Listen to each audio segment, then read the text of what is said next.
Once upon a time, there was a sweet little girl. Everyone who saw her liked her, but most of all her grandmother, who did not know what to give the child next. When she gave her a little cap made of red velvet, because it suited her so well, and she wanted to wear it all the time, she came to be known as Little Red Riding Hood. One day her mother said to her, "Come, Little Red Riding Hood, here's a piece of cake and a bottle of wine. Take them to your grandmother. She's sick and weak, and they will do her well. Mind your manners and give her my greetings. Behave yourself on the way, and do not leave the path, or you might fall down and break a glass, and then there will be nothing for your sick grandmother." Little Red Riding Hood promised to obey her mother. The grandmother lives out in the woods, a half hour from the village. When Little Red Riding Hood entered the woods, a wolf came up to her. She did not know what a wicked animal he was, and was not afraid of him. "Good day to you, Little Red Riding Hood."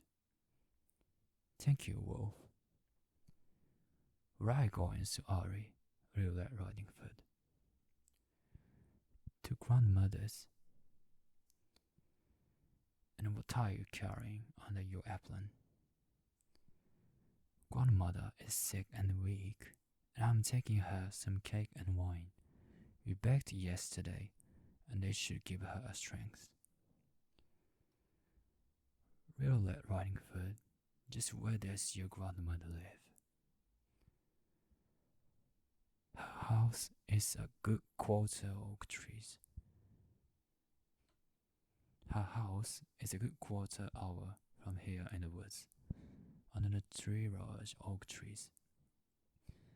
There's a hedge of hazel bushes there. You must know the place," said Little Red Riding Hood. The wolf thought to himself, "Now there's a tasty way for me. Just how are you going to catch her?" Then he said, "Listen, Little Red Riding Hood, haven't you seen the beautiful flowers that are blossoming in the woods? Why don't you go and take a look? And I don't believe you can hear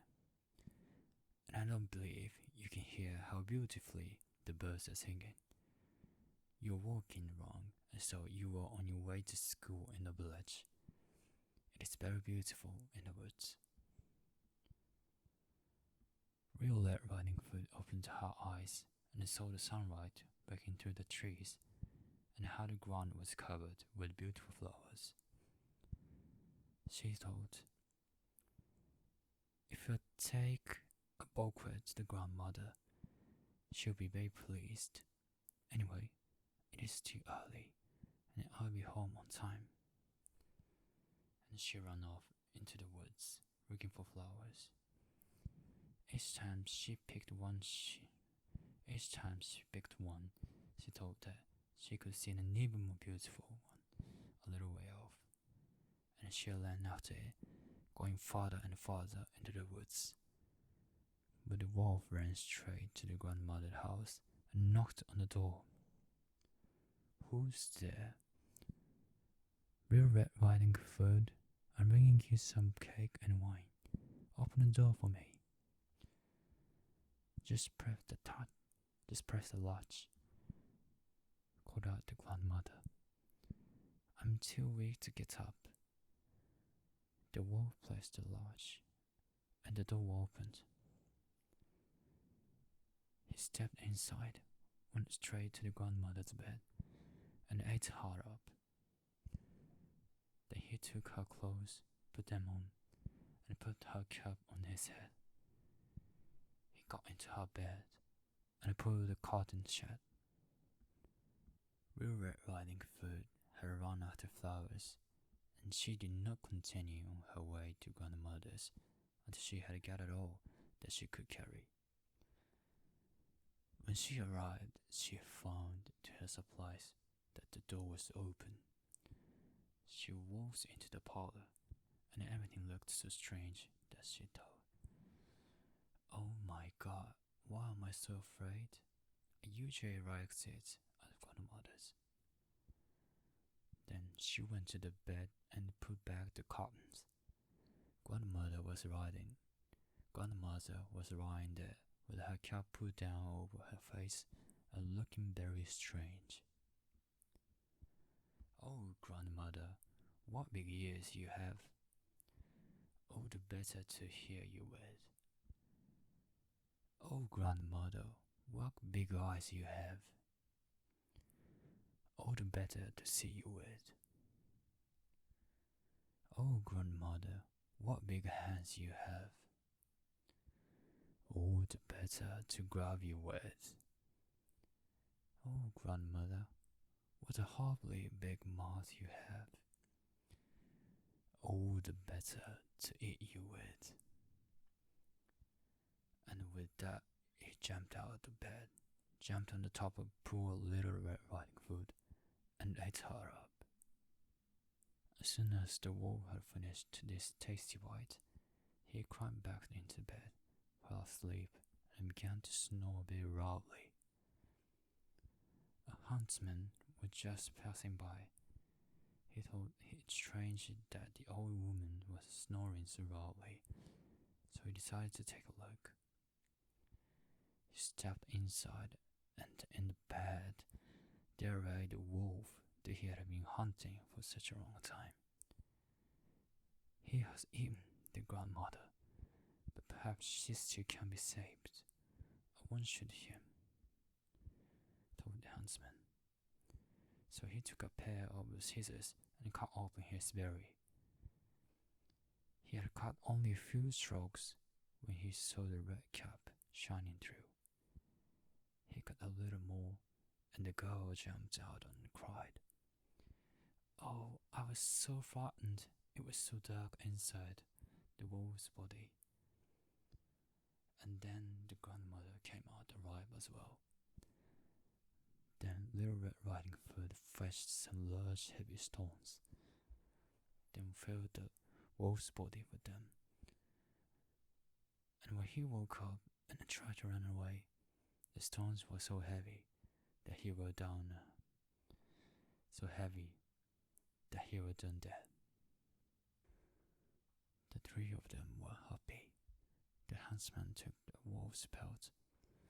The grandmother ate the cake and drank the wine that Little Red Riding Hood had brought.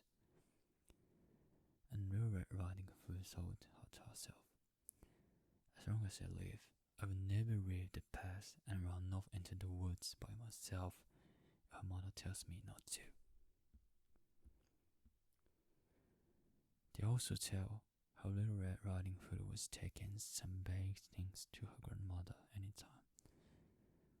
When another wolf spoke to her and wanted her to leave the path. But Little Red Riding Hood took care and went straight to grandmother's. She told her that she had been the wolf, and that he had wished her a good day, but had stared at her in a wicked manner. "If he hadn't been on a public road, he would have eaten me up," she said.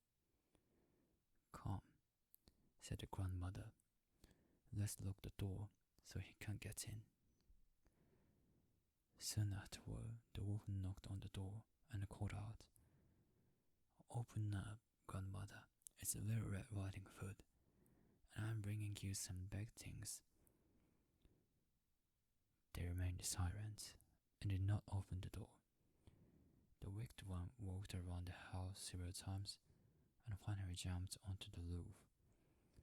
He wanted to wait until Little Red Riding Hood went home that evening, then threw her and ate her up in the darkness. But the grandmother saw what he was up to. There was a large stone throw in front of the house. "Fetch a bucket, Little Red Riding Hood," she said. "Yesterday I cooked some sausage. Carry the water that I boiled them with to the fruit." Little Red Riding Hood carried water unto the lodge. Rod's throat was queer full. The smell of sausage arose into the wolf's nose. He sniffed and looked down, stretching his neck so long that he could no longer hold himself. And he began to slide. He slid off the roof, fell into the throat, and drowned. And Red Riding Hood returned home happily and safely.